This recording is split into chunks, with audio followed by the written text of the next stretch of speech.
కృపా కనికరం కలిగిన మా తండ్రి, నీ నామానికి నిండు మనసుతో కృతజ్ఞతాస్తుతులు స్తోత్రాలు చెల్లిస్తూ ఉన్నాను.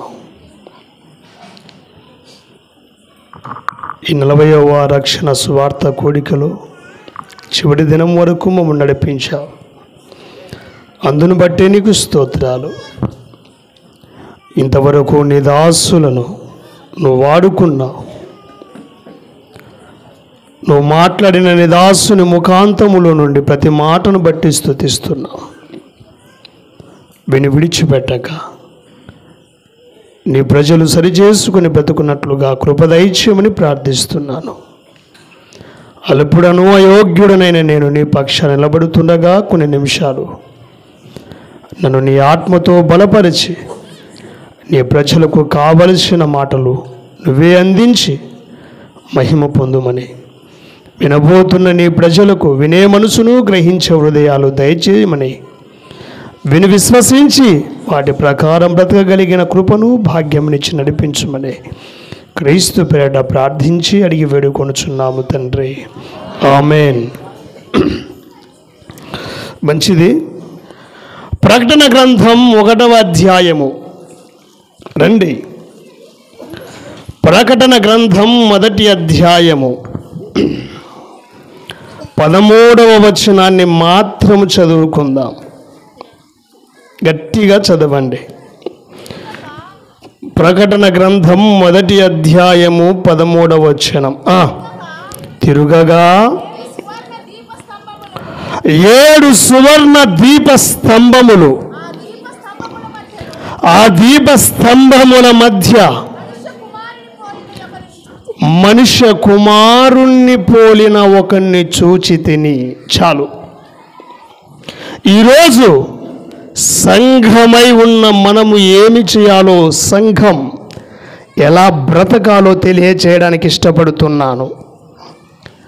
సంఘం యొక్క విలువలను, సంఘములో కలిగి ఉండవలసిన పద్ధతులను చెప్పడానికి ప్రయత్నం చేస్తా.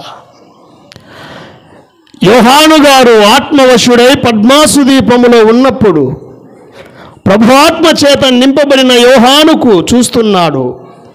ఒక స్వరం వినబడితే వెనక్కి తిరిగి చూస్తే 7 సువర్ణ దీపస్తంభాలు కనబడ్డాయి.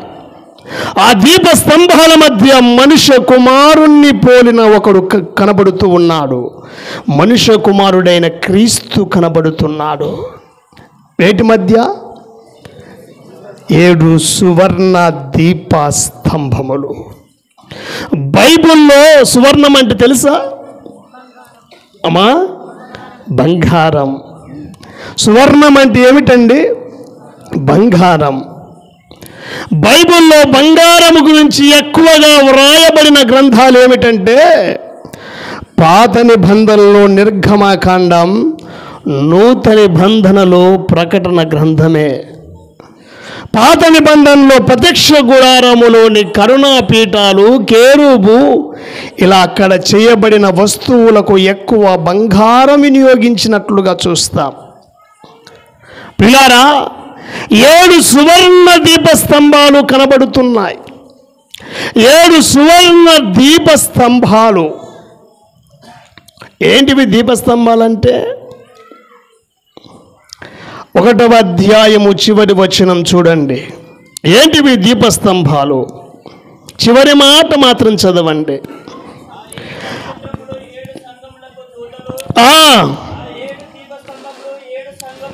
7 దీపస్తంభములు. 7 సువర్ణ దీపస్తంభాలంటే ఏమిటండి? 7 సంఘాలు. అమ్మా వినాలి. 7 సువర్ణ దీపస్తంభములు అనగా ఏమిటండి? 7 సంఘములు. అవి ఏ పోలికలు ఉన్నాయి? సువర్ణము. ఏమిటి? సువర్ణము. బంగారము దేనికి పోలికగా ఉందయ్యా బైబిల్లో అంటే త్వరగా ప్రయత్నం చేస్తా. 19వ కీర్తన 9-10 వచనాలు చదవండి. బంగారము దేనితో పోల్చబడిందో చూద్దాం. 19వ కీర్తన 9-10 వచనాలు త్వరగా. స్థిరమైనది, అది నిత్యము నిలుచును.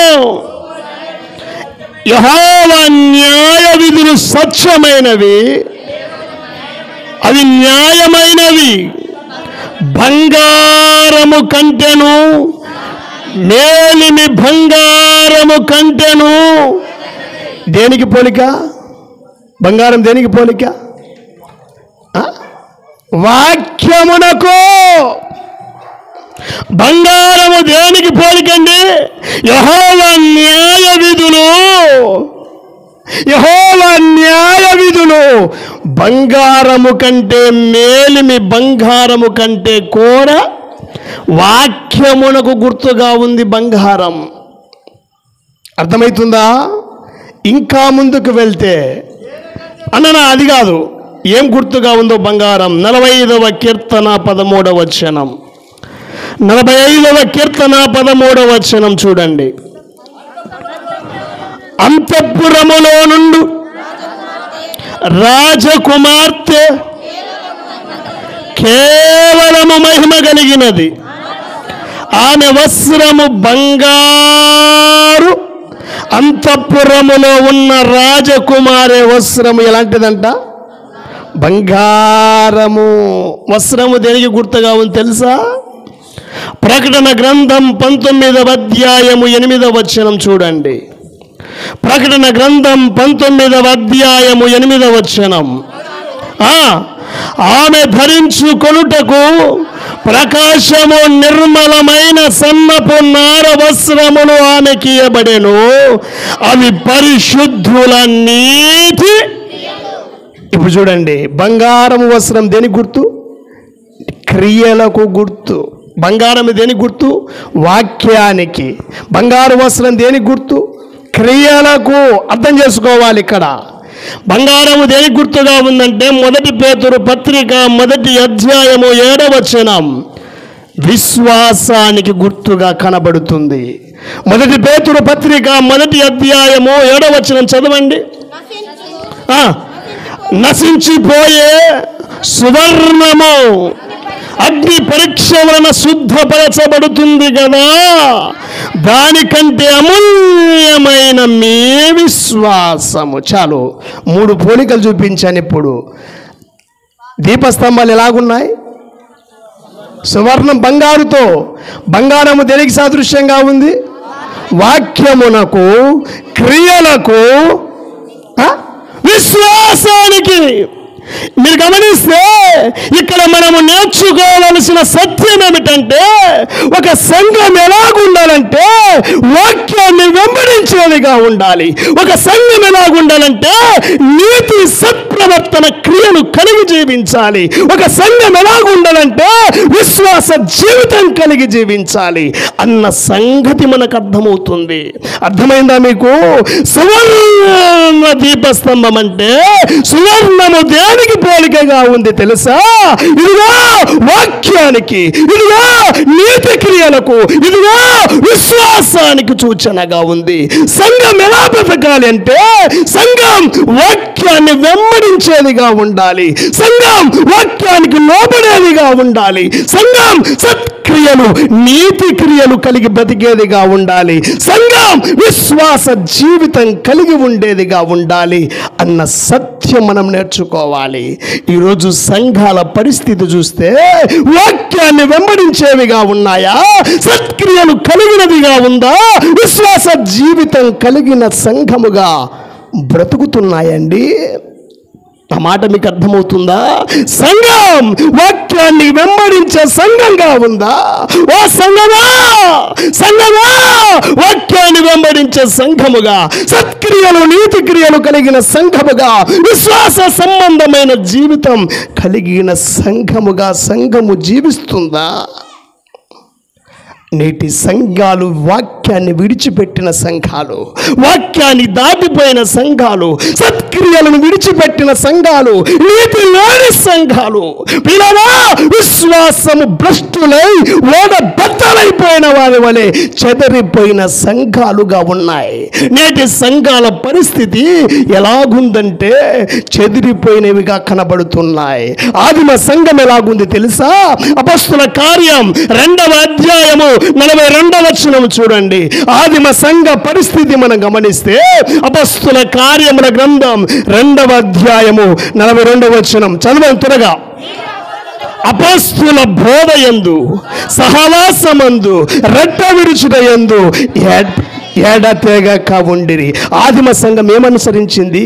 అపొస్తలుల బోధ వాక్యాన్ని అనుసరించిన సంఘముగా ఉంది. ఏ సంఘం? ఆదిమ సంఘం.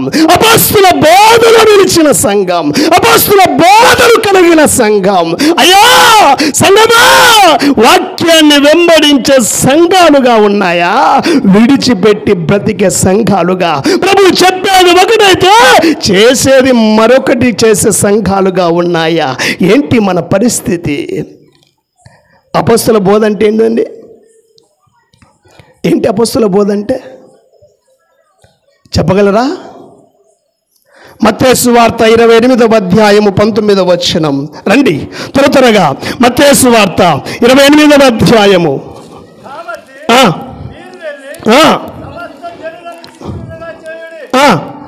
20వ వచనం చదవండి. అంత వద్దు కానీ 21 చదువు. 20 ఏ సంగతులను ఆజ్ఞాపించుతును గైకొనవలెను బోధించుడి. దేవుడు ఏవైతే చెప్పాడో అదే చెప్పారు అపోస్తులు, అదే వారి బోధ.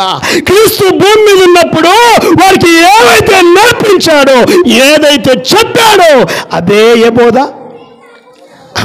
పరిశుద్ధాత్మ ద్వారా ఇవ్వబడిన సత్యాలు వారు తెలియచేశారు. అదే ఏ బోధ? అపోస్తుల బోధ. ఆనాటి సంఘం, ఆనాటి ఆదిమ సంఘం వాక్యములో నిలిచి ఇదిగో వాక్యమును వెంబడించిన సంఘం. అయ్యా నీ సంఘం వాక్యాన్ని వెంబడించేదిగా ఉందా? వాక్యం నిలిచి ముందుకు సాగేదిగా? మనుషులు నియమించిన కట్టడలు, మనుషులు నియమించిన పద్ధతులను పెట్టుకొని దేవుని వాక్యాన్ని తొంగలో దొక్కే సంఘాలుగా ఉన్నాయి నేటి సంఘాలు కాదా? దేవుని వాక్యం నిరర్థకం చేసే సంఘాలుగా లేవా? ఆదిమ సంఘం ఎలాగుందండి? తెస్సలోనికై పత్రికలో ఇంకో సంఘాన్ని చూద్దామా? తెస్సలోనికై పత్రికలో మీరు గమనించినట్లయితే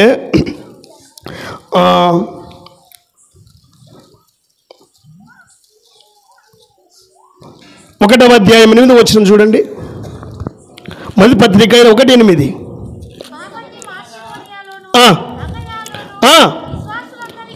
మాదిరి అయితే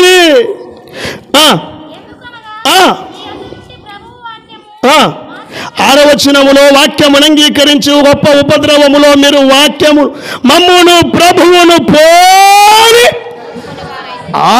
మాసిదోనియ సంఘం తెస్సలోనికయ సంఘం ఏం చేసింది? వాక్యాన్ని వెంబడించిన సంఘం. మన సంఘం ఎలాగుంది? సువర్ణ దీపస్తంభం అంటే ఏం చెప్తున్నాను? వాక్యాన్ని వెంబడించే సంఘాలుగా ఉండాలి. ఈరోజు నానా విధమైన బోధల చేత సంఘాలు చెడిపోయాయి. కల్పన కథల చేత అనుకూలమైన బోధకుని ఏర్పాటు చేసుకొని అపొస్తలుల బోధల నుండి తొలగిపోయాయి. వాక్యాన్ని విడిచిపెట్టి ముందుకు సాగే సంఘాలుగా బతుకుతున్నాయి. వాక్యం లేదంటే దేవుడు లేడని నీకు అర్థం. ఆ మాట మీకు అర్థమైందా? వాక్యాన్ని వెంబడించడం లేదంటే క్రీస్తుని విడిచి బతుకుతున్నావు. నీకు క్రీస్తే తెలియదు. ఇది నా మాట కాదు, 2వ యోహాను పత్రికలో ఆ మాట కనబడుతుంది చూడండి. యోహాను రాసిన 2వ పత్రిక, యోహాను రాసిన 2వ పత్రిక 1:9 చదవండి. బోధయందు నిలిచి ఉండక దాన్ని విడిచి ముందుకు సాగే ప్రతివాడు ఎవడండి? క్రీస్తు బోధను విడిచి ముందుకు సాగే ప్రతివాడు దేవుని వాక్యమే దేవుడే వాక్యాన్ని విడిచే ముందుకు సాగే నీకు దేవుడు తెలుసా? నీకు దేవుడు అర్థమయ్యాడా? వాక్యాన్ని విడిచి ముందుకు సాగేవాడు దేవుణ్ణి ఎరగని. నేటి సంఘాల పరిస్థితి ఎలాగుంది తెలుసా? 15వ అధ్యాయం మత్తయి సువార్త 6వ వచనం చదువుకోండి. అదే నేటి సంఘాల పరిస్థితి. చదవండి. మత్తయి సువార్త 15వ అధ్యాయం 6వ వచనం. మీరు మీ పారంపర్యాచారాల నిమిత్తమై. దేవుని వాక్యం ఏం చేశారు? మనం నియమించుకున్న బోధకులు పెట్టిన అలవాట్లు, మనం నియమించుకున్న పద్ధతులు సంఘంలో తీసుకొచ్చుకుని దేవుని వాక్యం తొక్కేసి ఏం చేస్తున్నామండి? ఏం చేస్తున్నాం? వాక్యాన్ని విడిచిపెట్టి సాగుతున్నాం. సువర్ణ దీపస్తంభములంటే సంఘం వాక్యాన్ని అనుసరించేదిగా ఉండాలి, సత్క్రియలు కలిగినదిగా ఉండాలి, ఇదిగో విశ్వాస సంబంధముగా పోరాడేదిగా ఉండాలి. నేటి సంఘాల పరిస్థితి అలాగుందా? అలాగుందా? ఆలోచన చేయగా దాటి వెళ్దాం. ఇప్పుడు సువర్ణ దీపస్తంభముల మధ్య ఎవరున్నారు? ఎవరున్నారండి? మనుష్య కుమారుణ్ణి పోలిన ఒకడు. ఆయన ఏడున్నాడు? దీపస్తంభాల మధ్య. దీపస్తంభాల మధ్య ఆయన స్థానం మధ్య స్థానం, ఆయన స్థానం కేంద్ర స్థానం, ఆయన స్థానము ప్రథమ స్థానం. ఎక్కడా? ఎక్కడా? సువర్ణ దీపస్తంభాలు అంటే ఏం చెప్పాను? సంఘం. ఆయన స్థానం మధ్య స్థానం, ఆయన స్థానం కేంద్ర స్థానం, ఆయన స్థానం ఏ స్థానం? ప్రథమ స్థానం. యా సంఘ పెద్దది కానీ ఏ నాయకుడివి కానీ సంఘములో పెత్తనం నాయకత్వం ఉండకూడదు. క్రీస్తువే ప్రథమ స్థానం, క్రీస్తువే మొదటి స్థానం, క్రీస్తువే ప్రథమ స్థానం. ఆయన సంఘానికి ఏమై ఉన్నాడు? శిరస్సు. శిరస్సు నుండే సర్వ శరీరం పనిచేస్తుంది, శిరస్సు నుండే సర్వ శరీరం పోషింపబడుతుంది, శిరస్సు నుండే సర్వ శరీరం పనిచేస్తుంది. అలాగే సంఘములో క్రీస్తే ప్రథమ స్థానంగా ఉండాలి, సంఘములో క్రీస్తే మొదటి స్థానంగా ఉండాలి, మొదటి ప్రథమ స్థానంగా ఉండాలి, కేంద్ర స్థానంగా. ఆయననే మొదటి స్థానంగా ఉండాలి. కొలస్సీ పత్రిక 1:18 చదవండి. కొలస్సీ పత్రిక 1:18. సంఘమును శరీరమునకు ఆయనే శిరస్సు. ఆయనకు అన్నిటిలో ఏం కావాలి? ప్రాముఖ్యత, మొదటి స్థానం కావాలి. నాయన ఉందా? అన్నిటిలో ఆయనకు ప్రాముఖ్యత. మొన్న మ్యారేజ్లో ఇదొక్క మాట పట్టుకొని చెప్పాను, మల్లుని మ్యారేజ్లో ఇదే మాట పట్టుకొని చెప్పాను. ప్రభువుకు మొదటి ప్రాముఖ్యత ఉందా? ఒక వ్యక్తి కట్నం వెనకిస్తా అని చెప్పాడు, ఒక వ్యక్తి కట్నము లేకుండా పెళ్లి చేసుకున్నాడు. ఈ మాట గురించి చెప్పాను నేను. ప్రియులారా, నా మాట అర్థం చేసుకోండి. ప్రాముఖ్యత కలగాలి. ఏ సంఘ పెద్దలు కానీ ఎవరిదే కానీ నాయకత్వం ఉండకూడదు. దేవుని తోటలో పనిచేసే పనివారం మనం. సంఘ పెద్దలు ఎందుకు పెట్టాడు తెలుసా? అపొస్తలుల కార్యం 20వ అధ్యాయంలో మీరు చూస్తే 13వ వచనంలో పౌలు గారు వెళ్తూ పెద్దలను పిలిపించి ఎఫెసు నుండి వారికి ఒక బాధ్యత అప్పగించాడు. అపొస్తలుల కార్యం చూడండి 17వ వచనం. అతడు మిలేతు నుండి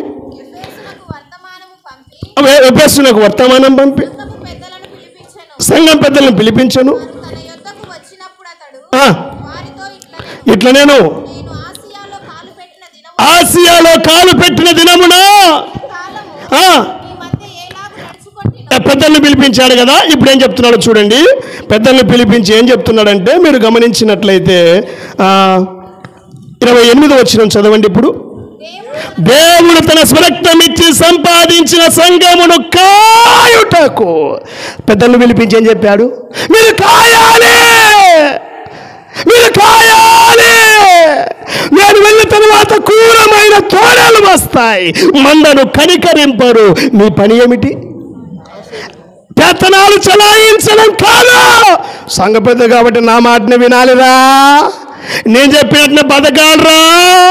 ఆయన స్థానం కేంద్ర స్థానం, ఆయన స్థానం మధ్య స్థానం, ఆయన స్థానం ప్రథమ స్థానం. సంఘములో క్రీస్తు శిరస్సు.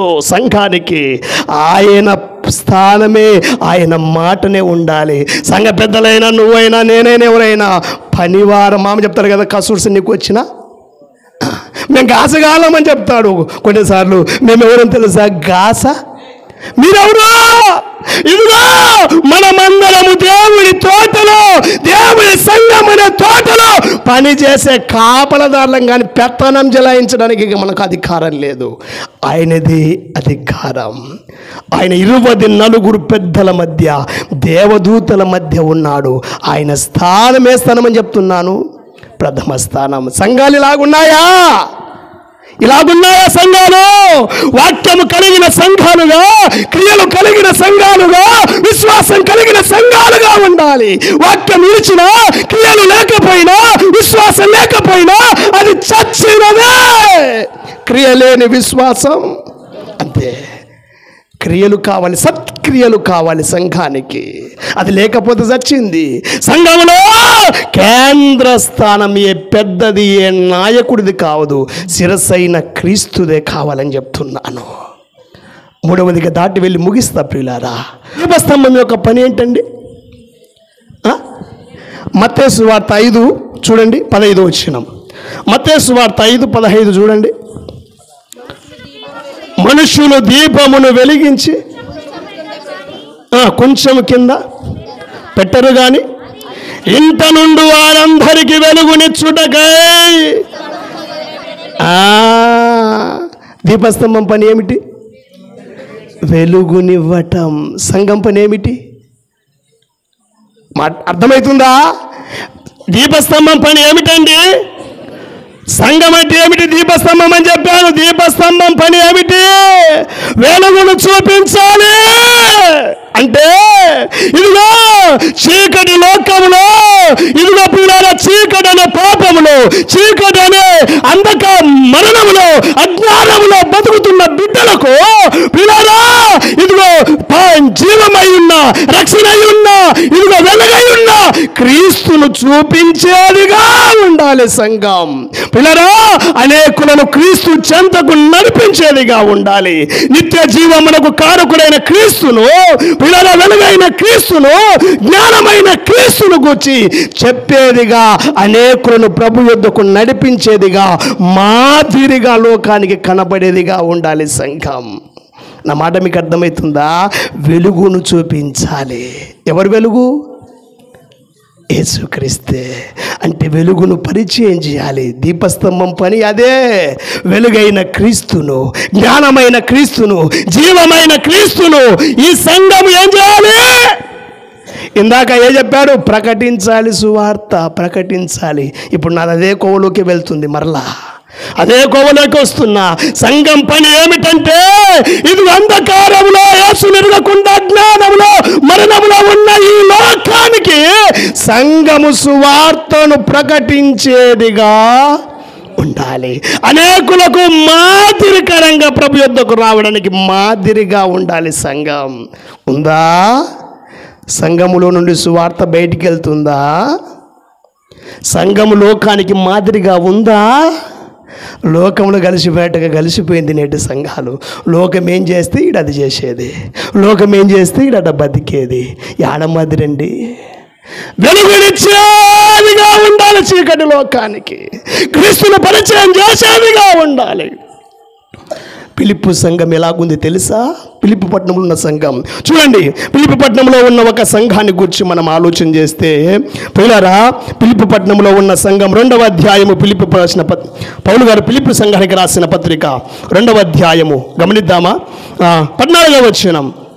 పదార్థ చదవండి, అంత వద్దు కానీ. అంటే మూర్ఖులైన వక్రజనం మధ్య మీరు నిరపరాధులు, నిష్కలాంకులను, అందులైన దేవుని కుమారులైనట్లు సనుగులను, సంశయములను మాని సమస్త కార్యములను చేయుడి. అట్టి జనము మధ్య మీరు జీవవాక్యమును చేత పట్టుకొని జ్యోతుల వలె. ఎట్లా? యా సంఘం? ఫిలిప్పు పట్టణములో ఉన్న సంఘం మూర్ఖులైన లోకానికి ఎలాగుందంట? వెలుగును చూపించేదిగా. మూర్ఖులైన వక్రజనం మధ్య మీరు జ్యోతుల్లా కనబడుతున్నారు. మాదిరిగా ఉంది దేవుని యొద్దకు రావడానికి సంఘం.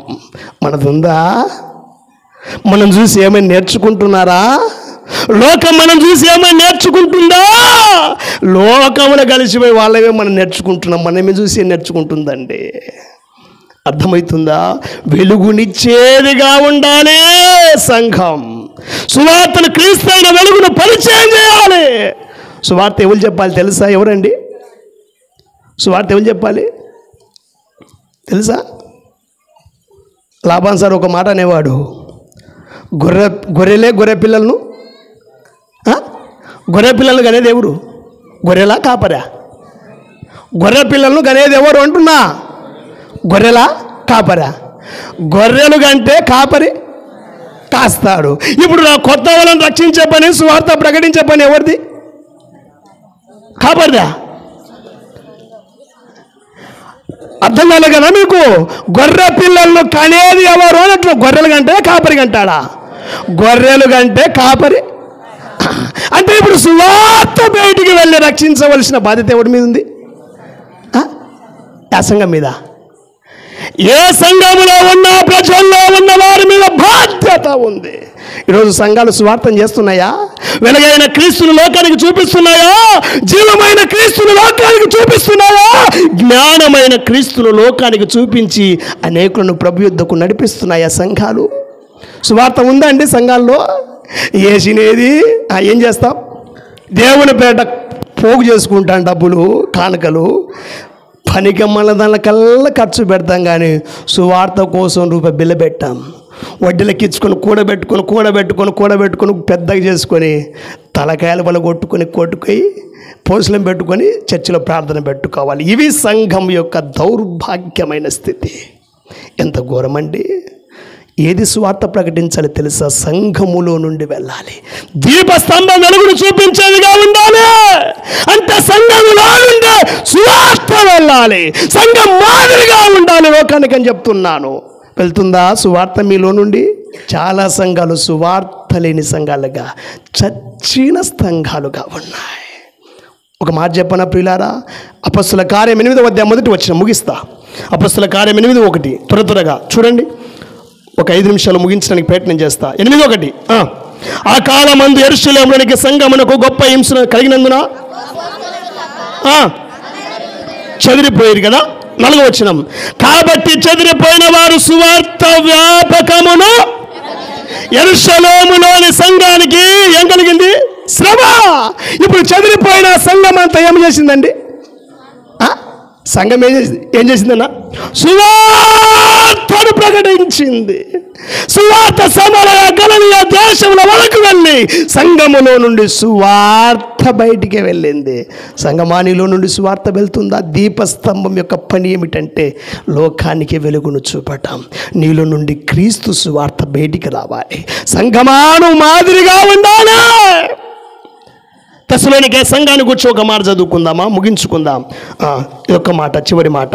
తెస్సలోనికే సంఘం గురించి మొదటి పత్రిక 1వ అధ్యాయము 7వ వచనం 1:7, కాబట్టి మాసిదోనియలోను అకయలోను విశ్వాసులకు మాదిరి అయితిని.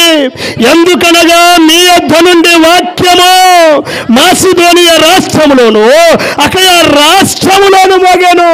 అక్కడ మాత్రమే గాక ప్రతి స్థలమందు దేవుని వాక్యము వెల్లడైపోయింది. తెస్సలోనికే సంఘములో నుండి సువార్త ఏమైందంట? వాక్యం ఏమైందంట? మ్రోగుతా ఉంది. ఏమవుతుందండి?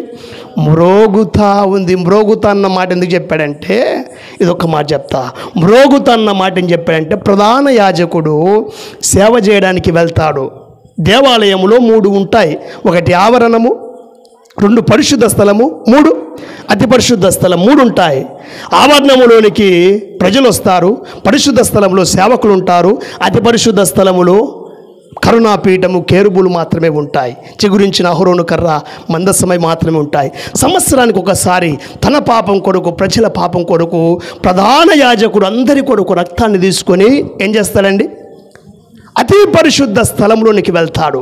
తన పాపం కొరకు, ప్రజలందరి పాపం కొరకు తీసుకుని వెళ్తాడు. బాగా గమనించాలి. మ్రోగుతుందన్న మాట ఏమి చెప్తుందో చెప్తాను. ఎందుకు వెళ్తాడు రక్తం పట్టుకొని? పొరపాటున ఏమైనా లోపం ఉంటే అక్కడే చచ్చిపోతాడు. ఎవరు? ప్రధాన యాజకుడు తనలో దోషం ఏదైనా ఉంటే, లోపం ఏదైనా ఉంటే అక్కడ చచ్చిపోతాడు.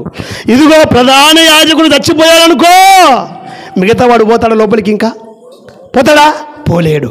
కాబట్టి ఏం చేస్తాడంటే తన నడుముకు ఒక తాడు కట్టుకుంటాడు.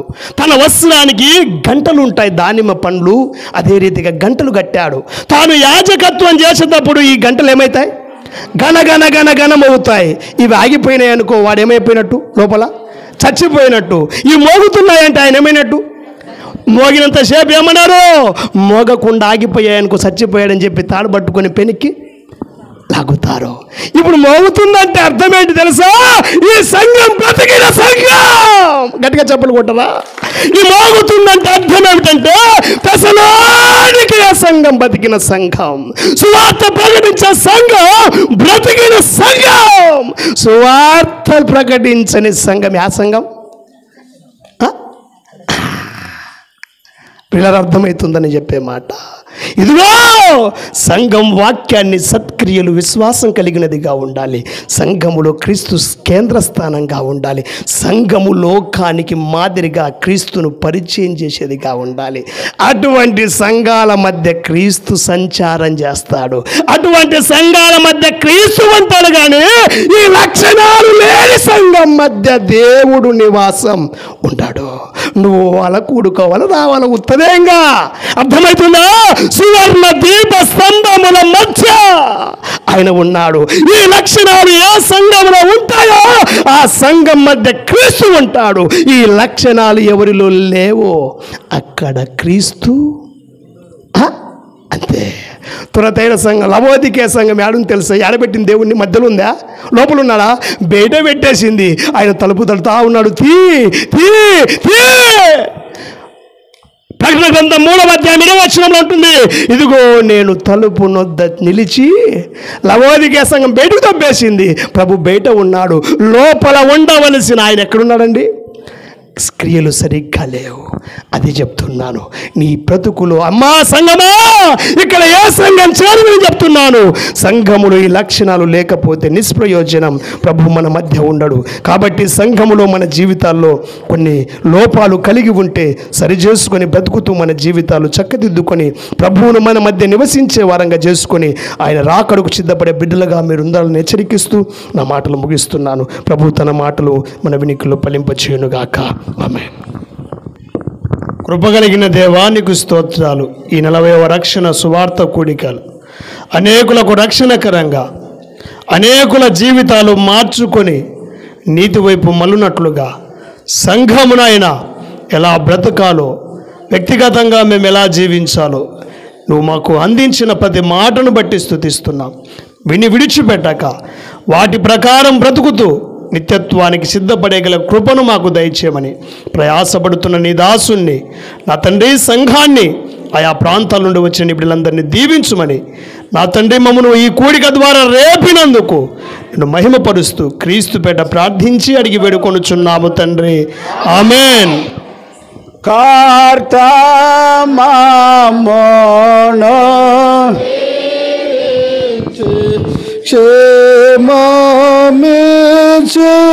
పంపము జీవాహల వార్తనిచే. తర్వాత అందరూ గట్టిగా